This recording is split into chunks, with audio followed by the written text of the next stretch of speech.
Görүүчүлөр, кутман таң, жеңиш бүгүнкү күндө. Убактыңар үчүн рахмат. Биз бүгүнкү сөздү 2 каттан баштайбыз. 2 Корундуктар жана Ишая 40:31 баштап.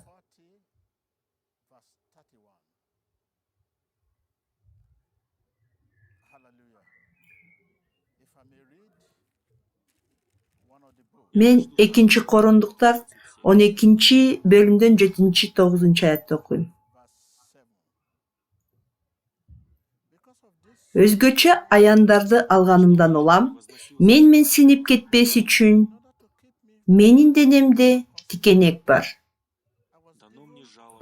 Мен синип кетпеш үчүн денемди кыйнап турууга шайтандын бир периштеси жиберилди. Менден анын четтетүүсүн өтүнүп, Теңирге 3 ирет сыйындым. Бирок ал мага мындай деди: менин сага болгон ырайым жетиштүү, анткени менин күчүм алсыздыкта жеткилең болот. Ошондуктан Машаяктын күчү менден орун алат деп, өзүмдүн алсыздыгым менен артыгыраак мактанам. Көрүүчүлөр, келгиле Кудайдан ырайым сурап сыйыналы. Биздин оозубуз жабылып, жүрөгүбүз ачылыш үчүн.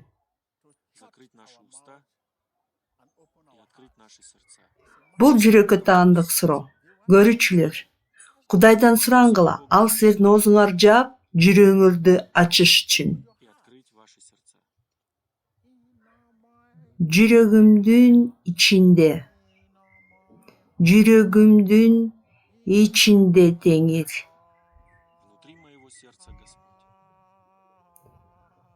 О Теңир, Исага окшоюнчу.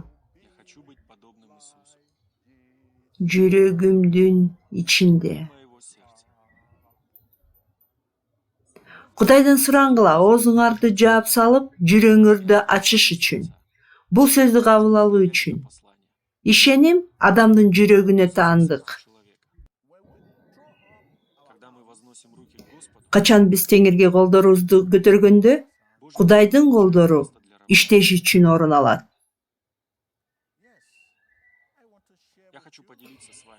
Мен силер менен бөлүшкүм келет. Кудайдын күчү кантип иштеши боюнча.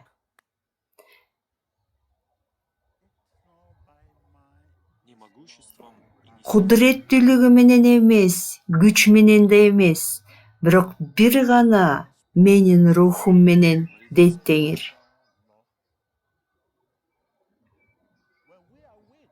Качан биз алсыз, башкача айтканда биз күчтүү болбогондо, ошондо биз Кудайга болгон абдан муктаж экенибизди сезебиз. Аллилуйя. Биз Кудайга муктаж экенибизди көрүп баштайбыз. Бул аркылуу биз Кудайга толугу менен көз каранды болобуз. Ошол үчүн биз көп убакыт бою китеп окуп баштайбыз. Өзүбүздү арноо менен сыйына баштайбыз. Себеби ал биз менен өзүнүн сөзү жана өзүнүн руху аркылуу сүйлөй баштайт. Аллилуйя. Ишая 40:31 айтылган. Ал эми Теңирден үмүттөнгөндөр кайрадан күчкө толушат. Качан силер алсыздыкта, силер күчтүүсүңөр. Жакырчылыкта силер батталуусуңар. Китеп бул аркылуу эмнени айткысы келет? Теңирден үмүттөнгөндөр. Бул жерде 2 түшүнүк бар. Биринчиси, чыдамкайлык менен күтүү Кудайдын убактысын.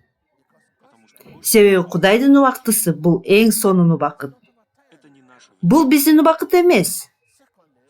Экинчиси, сыйынууда убакыт өткөрүү. Кудайдын алдында жана арноо менен. Көрүүчүлөр, силер көрө аласыңар, мен айтып жаткандыгым жөнүндө. Мен айткым келген нерсе бул өзүбүздүн алсыздыгыбызды танып мойнуга алуу. Өзүбүздүн алсыздыгыбызды танып мойнуга алуу. Бул нерсенин өзү эле жеңиш. Көңүл бургула. Мен уурумун.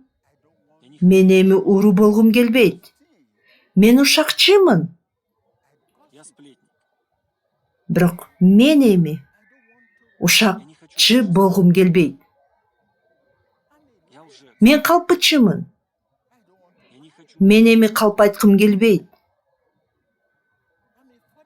Мен ойноштук кылуучумун. Мен эми ойноштук кылгым келбейт. Эгерде бул нерсени чын жүрөгүбүз менен айтсак, анда жарым иш кылынды деп эсептесек болот. Ошол себептен көрүүчүлөр, келгиле Исадан сураналы. Бизден ар кандай алсыздыктар ачыкка чыгып, жана анын артынан турган жаман рух талкалансын. Ал рух, бул рух Исанын атынан талкалансын. Исанын атынан талкалансын. Исанын атынан талкалансын. Силерде болгон ар кандай кулчулук Исанын атынан талкалансын. Исанын атынан талкалансын. Сен билесиң биздин алсыздыгыбызды. Сенин ичиңде бизди күчтүү кылай көр Исанын атынан. Сенин ичинде бизди күчтүү кылай көр Исанын атынан. Биздин күчүбүз сенин кудуретиңен чыксын Исанын атынан. Кудай, сенин кудуретиңен чыксын биздин күчүбүз Исанын атынан. Көрүүчүлөр, Иса баарын билет. Биздин ичибизде жана сыртта болгон туура эмес нерселерди. Айыктырчы бизди Иса Машаяктын атынан. Ал ичибизде жана сыртта болгон бардык туура эмес нерселерди билет. Калыбына келтирчи бизди Исанын атынан. Ал баарын билет, ичибизде жана сыртта болгон туура эмес нерселерди. Бизди куткара көрчү Иса Машаяктын атынан. Рахмат деңер. Ал баарын билет, биздин ичибизде жана сыртта болгон туура эмес нерселерди. Бошотчу бизди Исанын атынан. Бошонгула Иса Машаяктын атынан. Иса Машаяктын атынан. Рахмат Иса. Көрүүчүлөр, мага кулак салгыла. Бул убакта шайтан кандай гана чынжырлары болбосун, силерди өзүнө байлаган. Шайтан кандай гана ыкмасын колдонбосун, силерди өзүнө кошуп алуу үчүн. Мураскорчулукпу же ата-бабалар аркылуубу? Шайтан кандай гана ыкмасын колдонбосун, силерди өзүнө кошуп алуу үчүн бөлүнүп ажыралсын жана Исанын атынан бошонуу болсун. Шайтан кандай гана ыкмасын колдонбосун, силерди жубайлык жашооңордо, карьерада, ден соолукта, силердин бизнес ишиңерде, финансыңардан ажырап бөлүнүп бошонуу болсун Исанын атынан, жана бошонуу болсун. Рахмат Иса. Мен чынжырлардын үзүлүп жатканын көрүп жатам. Азыркы учурда чынжырлардын үзүлгөнүн көрүп жатам. Кыйынчылыктын чынжыры Исанын атынан талкалансын. Вирустун чынжырлары Исанын атынан талкалансын. Тажы вирустун чынжырлары. Мен угуп жатам чынжырлардын талкаланышын. Мен көрүп жатам чынжырлардын Иса Машаяктын атынан талкаланганын. Иса Машаяктын атынан. талкалансын. Силер эмне гана аркылуу кошулсаңыз шайтанга, жиндерге, ооруларга бөлүнүп чыккыла. Бөлүнүп чыккыла. Жана Иса Машаяктын атынан бошоңгула. Рахмат Иса. Иса Машаяктын атынан биз сыйынабыз. Во имя Иисуса Христа мы молимся. Аминь. Аминь. Аминь. Зрители, Көрүүчүлөр, я помню, что делился с вами өткөн учурда мен эсимде. Мен силер менен өзүмдүн бир адатым менен бөлүшкөм.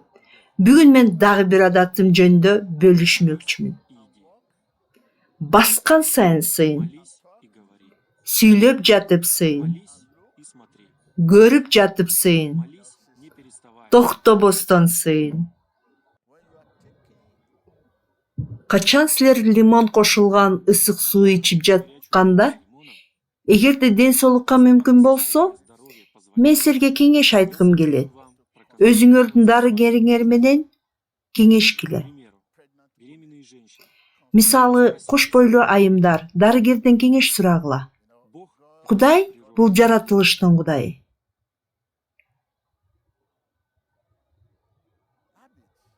Менин адатым, твоя привычка. мен сыйынам басып баратканда. Иду. Я молюсь. Мен сыйынам сүйлөп жатканда. Я молюсь. Мен сыйынам отурганда. Я молюсь. Мен сыйынам карап турганда. Я молюсь. Я сплю. Мен сыйынам уктап жатканда. Мен сыйынам тамашалап жатканда. Говорю с вами. Мен силер менен сүйлөп жатканда дагы сыйынып жатам. Жана ошол эле учурда силер менен сүйлөшүп жатам. Я использую все свое время. Мен бардык өзүмдүн убактымды, бүт күндөрүмдү пайдаланам. Все мои дни Өзүмдүн жүрөгүмдү сыйынууга буруп даярдайм. Если вы посмотрите Эгерде силер Аюп китебинин 11-бөлүм 11 глава 13-төн 19 аятты карасаңар, невозможно мүмкүн эмес бардык күндөрдө жана ар убакта оозуңар менен сыйынууга. время со словами молитвы на ваших устах. Оозуңар менен сыйынуу мүмкүн эмес. Исанын аты менен, саламатсызбы? Исанын аты менен, Иисус, спасибо. рахмат. Это невозможно. Бул мүмкүн эмес. Но возможно Бирок бизге мүмкүн. идти все ваше время, Бардык убакта ваши дни рух менен сыйынууда. в духе молитвы. Мен баратканда сыйынып жатам. Пока я иду, я молюсь. Мен басып баратканча сыйынып жатам. Вера Себеби ишеним адамдын жүрөгүнө таандык. Мен азыр силер менен сүйлөшүп жатканда дагы мен сыйынып жатам. Себеби ишеним адамдын жүрөгүнө таандык. иду ваш дух. Мен жүрөк дегенде, мен силердин рухуңар жөнүндө айтып жатам. Мен силердин колумду көтөргөндө дагы, булгаганда дагы, мен бул учурда сыйынып жатам. Ишеним адамдын жүрөгүнө таандык. Адат деген эмне? Адат бул Кудайдан болгон белек. Эки жолу кылынган бардык нерсе оңой боло баштайт. Становится легче.